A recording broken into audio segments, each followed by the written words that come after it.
Good morning class 9। जैसा कि आप लोग जान रहे हैं कि चैप्टर क्या चल रहा था, जीवों में विविधता चल रहा था। ठीक है, तो बच्चों जैसा कि इस चैप्टर का नाम है, आप लोग जान रहे हैं कि इस चैप्टर का नाम था जीवों में विविधता। अर्थात कहने का तात्पर्य है कि जीवों में क्या होती है, विभिन्न प्रकार की विविधता होती है। अच्छा, विविधता को इंग्लिश में हम लोग क्या कहते हैं, वैरायटी कहते हैं। इसका तात्पर्य क्या है कि जीवों में विभिन्न प्रकार की नस्लें होती हैं, विभिन्न प्रकार की वैरायटियां होती हैं। ठीक है, अब विभिन्न प्रकार की क्या होंगी, नस्लें होंगी, तो क्या होगा, उनमें अलग अलग क्या होंगे, गुण होंगे, दोष होंगे। ठीक है, ओके। चलिए अब क्या है, हम लोग वर्गीकरण जानते हैं कि क्या है।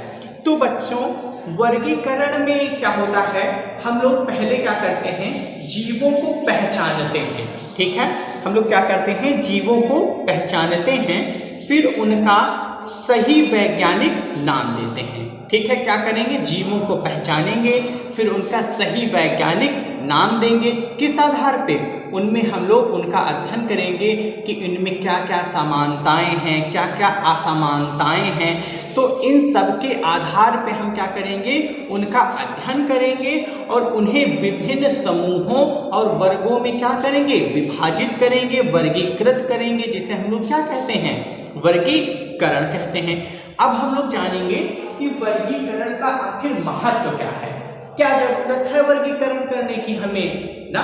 तो बच्चों वर्गीकरण का बहुत ही महत्वपूर्ण, वर्गीकरण का क्या है, बहुत ही महत्वपूर्ण है वर्गीकरण, क्योंकि किसी भी जीव को जानना, पहचानना, ठीक है, आखिर कैसे हम किसी जीव को जानेंगे, पहचानेंगे जब तक उसका वर्गीकरण नहीं होगा, अर्थात उसे डिफाइन नहीं किया जाएगा ये कि ये किस वर्ग में है, किस समूह में है ना। तो बेटा वर्गीकरण का महत्व क्या है, चलिए जानते हैं। देखिए किसी भी एक वर्ग के जंतु का हम लोग अध्ययन करके उनके गुणों का क्या करते हैं, पता लगाते हैं। जैसे कि हम लोगों ने क्या किया, मेढक का अध्ययन किया, तो क्या पाया गया कि मेढक एम्फीबिया जाति का है। ठीक है, तो इन सब चीजों, फिर उसके बाद हम लोगों ने चर्चा की थी कि विभिन्न वर्गों के जटिलता के आधार पर विकास क्रम में रखा जा सकता है। जैसे हमने बताया था, first of all protozoa, porifera, coelenterata, annelida तथा आर्थ्रोपोडा को विकास की सीढ़ी में नीचे से कहाँ रखा गया है, ऊपर की ओर रखा गया है। चलिए ये सब चीजें हम लोगों ने चर्चाएं की थी। आज हम लोग चर्चा करेंगे द्विनाम पद्धति के बारे में। ठीक है, हम लोग चर्चा करेंगे द्विनाम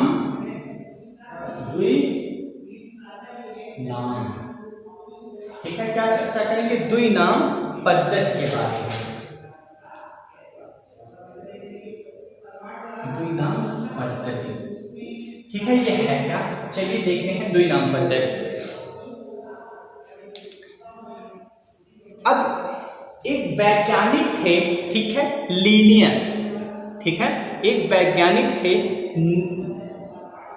लीनियस, उनके द्वारा क्या किया गया, द्विनाम पद्धति की खोज की गई। ठीक है, द्विनाम पद्धति की क्या की गई, खोज की गई, किसके द्वारा, लीनियस के द्वारा जो है द्विनाम पद्धति की खोज की गई थी।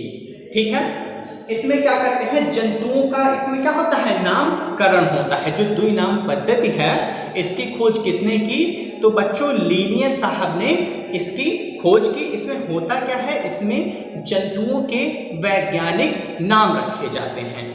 ओके, अब आगे हम लोग देखते हैं कि द्विनाम पद्धति के अंतरराष्ट्रीय नियम क्या हैं। ठीक है, अच्छा द्विनाम पद्धति के बारे में थोड़ा सा और जानते हैं। इसमें क्या होता है, किसी भी जीव का क्या करते हैं, नामकरण करते हैं, किस आधार पे, उसके वंश और उसके जाति के आधार पे क्या करते हैं, हम लोग किसी का भी नामकरण करते हैं, या कह सकते हैं किसी भी जीव का नामकरण हम लोग उसके वंश तथा जाति के आधार पे करते हैं। ठीक है, किसी भी जीव का, देखिए ऐसे लिखते हैं, किसी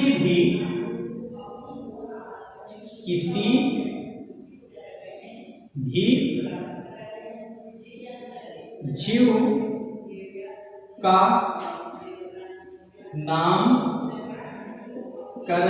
नामकरण करने के लिए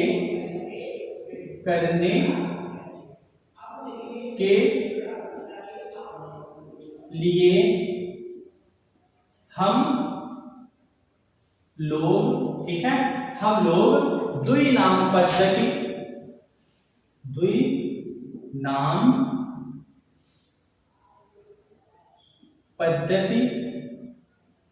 का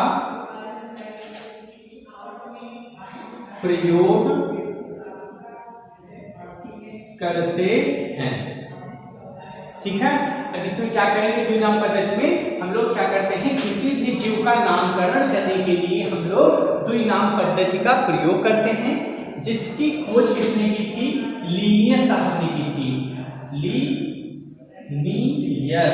लीनियस ने की थी। अच्छा, अब द्विनाम पद्धति पे किस आधार पर जीवों का नामकरण किया जाता है, तो लीनियस ने की थी। इसमें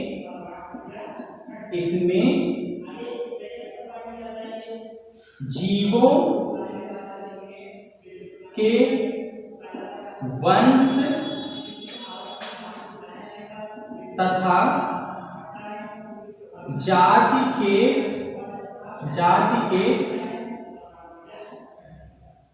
आधार पर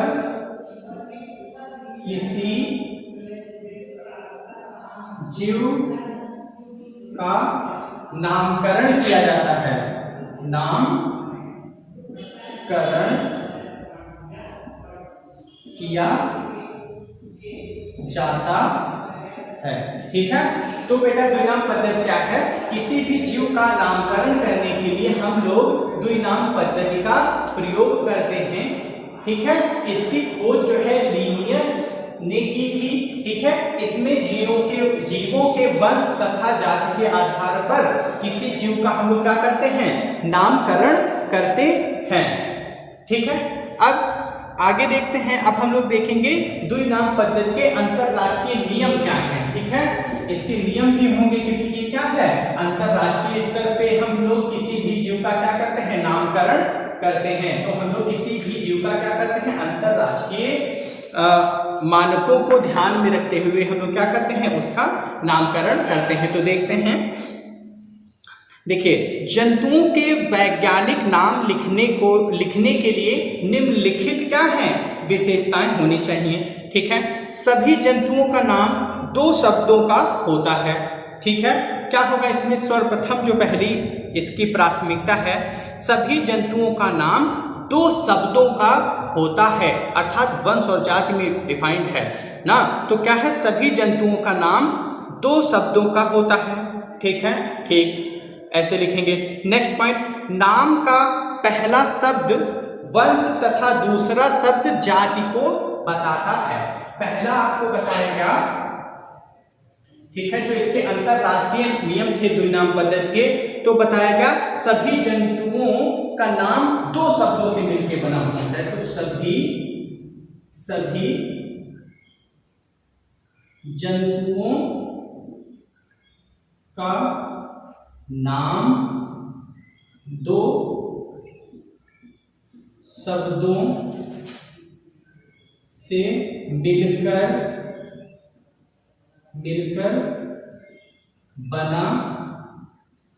होता है।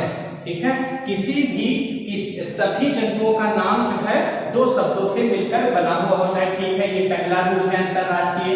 दूसरा देखते हैं, दूसरा जो रूल है वो क्या है, नाम का जो पहला शब्द है, ठीक है, नाम का पहला शब्द जो होता है वो वंश तथा दूसरा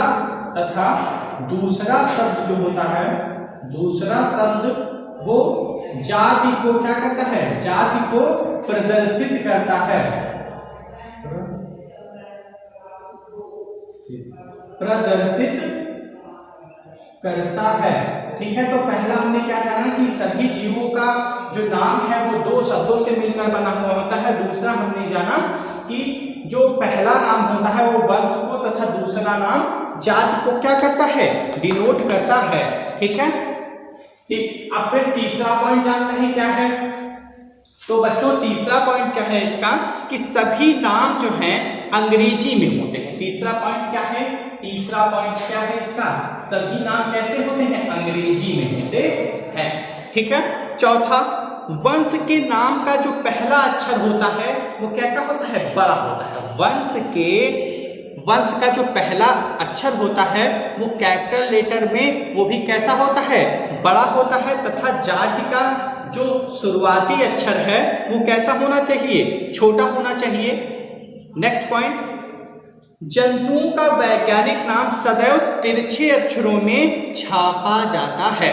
तो ओवरऑल हमने द्विनाम पद्धति के अंतरराष्ट्रीय नियम जाने, उसमें हमने आपको 5 बिंदु के बारे में बताया। पहला हमने बताया कि सभी जीवों का जो नाम है, ठीक है, वो 2 शब्दों से मिलकर बना हुआ होता है। ठीक है, पहला हमने बताया कि वंश को डिनोट करता है, दूसरा जाति को डिनोट करता है। ठीक है, फिर अब हम लोग तीसरे पॉइंट पे आएंगे, इनके सभी जो नाम होते हैं वो अंग्रेजी अक्षर में होते हैं। चलिए ठीक है। फिर वंश का जो पहला अक्षर है वो कैसा होगा, कैपिटल लेटर का, वो भी बड़ा होगा। और जाति का जो है जो पहला अक्षर होगा, शुरुआती अक्षर, वो छोटा होगा। और पांचवा हमने बताया कि जंतुओं का जो वैज्ञानिक नाम है वो सदैव इंग्लिश में लिखा जाता है, वो भी तिरछे अक्षरों में लिखा जाता है। तो बच्चों बस आज के लिए इतना ही। Thank you class.